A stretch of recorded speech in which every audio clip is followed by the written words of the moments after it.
صلوا على طه أحمد رسول الله صلوا على طه أحمد رسول الله خير الخلائق كلها أحمد حبيب الله يا سيد আমাদের যখন বয়স খুব অল্প, সম্ভবত ক্লাস 4 বা 5 পড়ি, তখন এই মসজিদটা প্রতিষ্ঠা হয়েছিল। কত সাল তোর মনে আছে? না, সামনে লেখা আছে এইখানে তোমার আগে আল্লাহ লেখা ছিল ঘাস দিয়ে, তোমার মনে আছে? এই যে এই জায়গাটাতে ঘাস দিয়ে অনেক সুন্দর করে আল্লাহ লেখা ছিল। যখন এইগুলোর ভিতর হচ্ছে লাইট দেওয়া, হ্যাঁ, এইগুলোর মধ্যে লাইট দেওয়া ছিল, অনেক সুন্দর লাগতো। তখন সন্ধ্যাবেলায় এর সৌন্দর্য আরো 2 গুণ 3 গুণ বেড়ে যায় এক হিসেবে। মসজিদটা অনেকটাই আর কি তার সৌন্দর্য হারাই ফেলাইছে বছরের সাথে বছর তাল মিলিয়ে। এত জলদি যে হারাই ফেলো জিনিসটা আমরা বুঝতে পারিনি। এই একটা হেলিপ্যাড আছে এখানে আর কি, ওই যে শান্তু সাহেব যখন আসে, মানে যদি কোনো হেলিপ্যাড ইউজ করতে চাই তাহলে তার জন্য এটা বানানো আছে। আমি শিওর বলতে পারবো না কার জন্য বানানো, জাস্ট আইডিয়া করলাম। আর এই প্রত্যেকটা বক্স যেগুলো ছিল প্রত্যেকটার মধ্যে একটা লাইট লাগানো আছে, যেটা রাত্রবেলা সন্ধ্যা হওয়ার পর জ্বালানো হয়।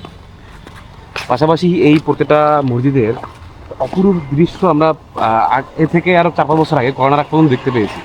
করোনার পর আস্তে আস্তে সবগুলো অনেক পরিবর্তন হয়ে গিয়েছে। মসজিদের সৌন্দর্য অনেকটাই নষ্ট হয়ে গেছে। আল্লাহর ঘর মসজিদ কখনো সৌন্দর্য নষ্ট হয় না, কিন্তু বাহ্যিক সৌন্দর্যটা অনেক নষ্ট হয়ে গিয়েছে।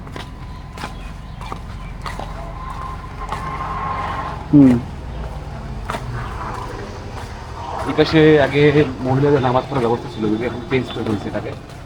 না, এখানে এখন হ্যাঁ, মহিলাদের নামাজ পড়ার জায়গা এখন নাই। এইখানে তোমার গুঠিয়া আইডিয়াল ডিগ্রি কলেজের কয়েকটা স্টুডেন্ট তোমার হচ্ছে টিকটক করছিল, আমি এটা দেখতে পেয়েছিলাম কিছু, হ্যাঁ কিছু টিকটক করছিল। ওটার পর আর কি জায়গাটাকে বন্ধ করে দেওয়া হয়েছে, জানি না ওটার জন্য কিনা, কিন্তু যে আগে এইখানে ছিল।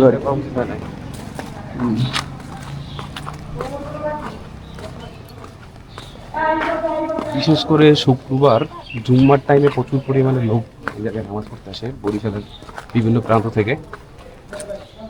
আর নর্মাল টাইমে বিকালবেলা কিছু টুরিস্ট আসে ঘুরতে, তাছাড়া এরকম খালিই থাকে।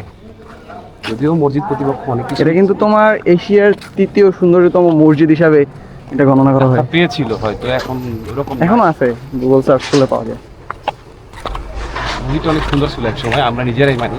এই যেখানে ঝর্ণা ছিল, ঝর্ণাটা আগে চালু করা হয়েছে, এখন এগুলো অনেক বছর ধরে বন্ধ আছে। এই যে পুকুরের ভিতরে একটা ঝর্ণা ছিল।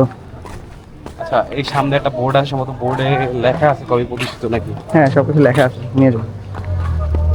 গরম।